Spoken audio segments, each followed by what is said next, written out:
नमस्कार, मैं हूं राधा राणा और आप देख रहे हैं हिंद लाइव। आज हम बात करेंगे उत्तर प्रदेश की राजनीति में मचे बवाल की। बसपा प्रमुख मायावती ने एक बार फिर विपक्षी इंडिया अलायंस पर तीखा हमला बोला है। उन्होंने इसे स्वार्थ का गठबंधन बताया और कहा है कि इन पार्टियों का जनता से कोई लेना देना नहीं है। मायावती ने बुधवार को एक प्रेस कॉन्फ्रेंस में विपक्षी दलों के गठबंधन इंडिया पर सवाल खड़े किए। उन्होंने कहा यह गठबंधन केवल स्वार्थ के लिए बनाया गया है, इसका मकसद जनता के लिए काम करना नहीं है। मायावती ने दावा किया है कि बसपा ही बीजेपी का वास्तविक विकल्प है। उन्होंने कहा कि उत्तर प्रदेश और पूरे देश में इंडिया गठबंधन का कोई भविष्य नहीं।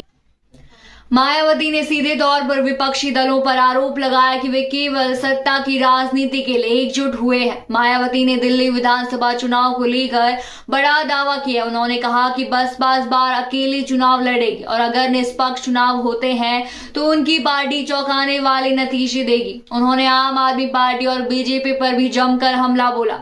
मायावती ने कहा कि दिल्ली में झुग्गी झोपड़ियों में रहने वाले उत्तर प्रदेश और बिहार के लोगों को हमेशा उपेक्षित किया गया है। कोरोना काल में इन लोगों के साथ जो सौतेला व्यवहार हुआ वह सभी को याद रखना चाहिए।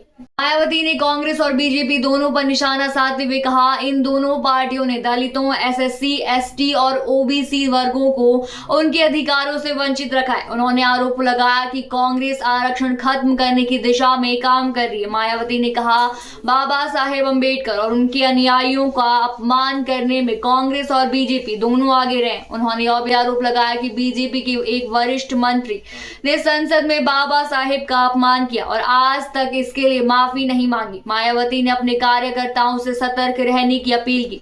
उन्होंने कहा कि बसपा के दलित वोट बैंक को कमजोर करने के लिए कांग्रेस, बीजेपी, सपा और अन्य पार्टियां तमाम हथकंडे अपना रही है। मायावती ने कहा कि कार्यकर्ताओं को इन साजिशों से बचना होगा और बसपा को मजबूत बनाने के लिए पूरी ईमानदारी से काम करना होगा।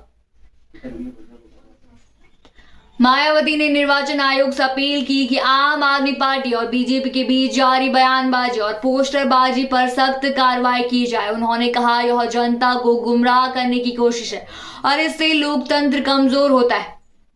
तो यह थी बसपा प्रमुख मायावती के बयान की पूरी कहानी। अब देखना होगा कि विपक्षी दल इस पर क्या प्रतिक्रिया देता है।